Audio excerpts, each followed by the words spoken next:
Hi, I'm back with part 2 of the holiday mishmash video. I did not want to shortchange the review of the tri-note and a couple other things that I wanted to go over.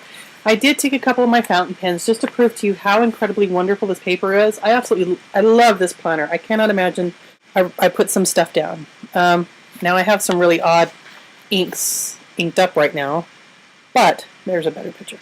This one right here is Noodler's Saguaro Wine and a Noodler's Flex pen, so it lays down a lot of ink. That's a very wet line. This one is Cacao do Brazil from Bon. This is, forgive me because I do not speak French, and I'm going to sound miserable at it, no doubt. Ombre de Vermini, also from Bon, which is also a very wet ink, although it's very light. It's a very wet ink. It comes out of a very wet nib. But all of them are dry. Stuff dries fairly quickly. But I want to show you the back page. Now, see if I can get, you can see some of the show through there when you turn the page. But once the page is turned, I don't know what I was marking. Yay, it's over. Probably school for the holidays. There's a tiny bit of show through. You can see there. Absolutely no bleed through. I don't mind the show through on my pages. The one on the top is the Saguaro Wine, and I would have expected that to show through worse because it comes out of such a wet nib. Absolutely no bleed through. It, of course, is Clairefontaine paper, 90 gram. Wonderful, smooth, beautiful, perfect. I love this planner. I really adore this. I think probably I will not end up giving the Erin Condren the chance it deserved because I also had this to try. And once I switched to this and started using it, I was so enamored with it because it's so fountain pen friendly and then so much thinner to pack around. This will probably become my main planner. And then I do like having a consistent place to put things during the week. I really didn't think it bothered me, but I really like it. This page right here where I generally put things like things to research, emails that I need to answer, to send, things that I need to do's go down here in the notes, but or even in the time slots, because I might have 2 or 3 appointments every 6 months. I don't have appointments. But I put like things to research, things to work on, things that are ongoing projects. And I like those in a specific place so that when I turn the page, I can look directly there and see, oh yeah, I didn't finish that next week. That needs to be worked on, what have you. Also, I don't know if this is going to, it's not going to show. The months are marked. They're little tiny, or no, weeks, I guess it is. So 35th week, 36th week, 37th week. You can see in little tiny, oh, there you can.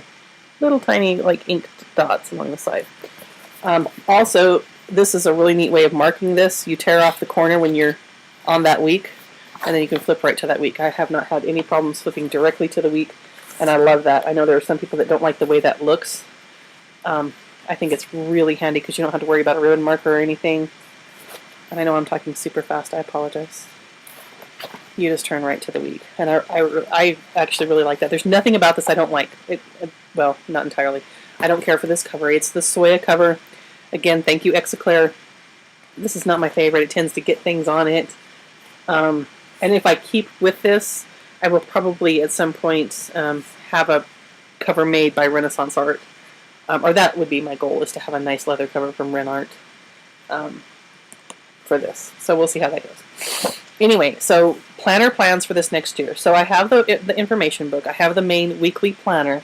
I also did a couple things because I started doing, let me show you really quickly. I started doing these tangles, these Zen tangles and Zen doodles and stuff, which is super captivating and super entertaining. I decided I would try to do a sketch every day. And so I bought for this next year, and I got 2 because I really wasn't sure what size I wanted to use. The Moleskine Snoopy Daily Planners. I don't really care about Peanuts, to be honest with you. I think Charlie Brown is just annoying. But I love Snoopy, and my favorite thing about Snoopy is this Flying Ace. I thought that was hilarious. I have heard that some people have had these and the thing has rubbed off. I did rub very vigorously on the spine because, frankly, I don't care if Charlie Brown disappears, and if I could get him off, I would rub him off anyway. And I have not had any problems, so I don't know what's going to happen. At any rate, these are, here's the thickness compared to the tri-note. So it is pretty thick. This is the regular large size. which is the regular size of like a Moleskine sketchbook. It's 5.5 by 8 or something. Who cares? It's the size of a regular sketchbook. This is the small one. It's the same thing, so I'm going to show you the larger one because it's going to be easier to show you what's inside it. On the inside, there is Lucy, who I think is, who is just hideous. But it says, you should start each day with a song in your heart, a gleam in your eye, and peace in your soul. Right? Another Snoopy thing, place to put your name, or in case of loss, please return to as a reward. The first page that is always glued, funny, that says 2012. A place for personal information, which I don't generally fill out. This is the months of 2012 on this page, 2013 on this page, so you have next year's dates. Then the months. So nice for a monthly planner. I plan by month and generally by day. I don't usually plan by week. This could potentially be my only planner if it were fountain pen friendly, which you and I both know that Moleskine is not particularly. So it has the months in the front. The days are just 1 day per page. It has times. It starts at 8. It has military time. It goes to 20. And then down at the very bottom in little tiny print, oh, look, you can see it. There's like a little cloud and a thermometer, so you can put the weather in there. In the back of it, it has some notes pages, blank notes pages, which is always welcome. And in the very back, it shows Peanuts Family Tree, which is kind of cute. And this is the little address book that comes with it, which I think is nice. Again, I would probably use that for notes because I use the file hacks. And then, as with all Moleskines and the like, it has this pocket back here. Both of them came with, I'm sorry, it fell out. Both of them came with information describing Moleskine and this little postcard with a little comic strip on the back. And they're both exactly the same. It's just that one's smaller. I love them. I have decided probably I will use the small one as the sketchbook, the large one as like a daily journal type thing. So what's going on that day, what happened that day, what needs to happen, what have you. I have not tried fountain pens in it yet because I have not wanted to write in it. I suspect that if the nib you're using is fine enough, and I have a couple of fine nibs, if the nib you're using is fine enough and the ink is not super wet, I suspect that it would be okay. Like the Schaefer Prelude that I bought for me is a fine nib. I have a feeling I keep platinum black in this. It's probably going to be an okay mix for that, and then every page will be consistent anyway, which is kind of neat. Pardon me, I'm sorry, I have kind of sore throat. So I think that's it right now. I don't have anything spectacularly new or interesting. I did want to go over this is how the little Snoopy things come. There's the little one and there's the large one. Daily planner. I got them from Amazon.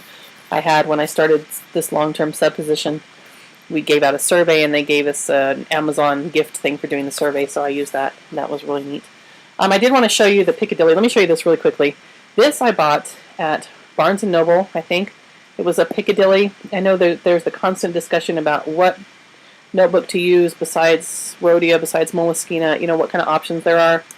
This is a Piccadilly. You can see what kind of shape it's in. Look at the cover. The whole cover has come apart. This is electrical tape because this hadn't yet come apart when I taped it. And the whole thing is just ratty, nasty. This is that's just a quote, nothing interesting. This is all coming apart. It has ivory paper, which is actually pretty fountain pen friendly. I think it's 80 gram. I get some show through, but not a whole lot of bleed through. And this video is going to end as well. I'll have to edit it. At any rate, one of my Zentangles. But yeah, Piccadilly I would not recommend as a substitute. The elastic is, you know, as loose as a elephant's pantyhose.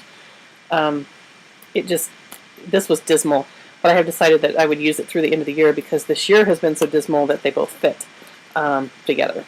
So I would finish this out before I started using the Rhodia, and I will use the dot Webby to begin with, and then probably move on to the lined Webby. Anyway, thank you for listening. If you have any questions, comments, whatever, please leave them below. See you soon.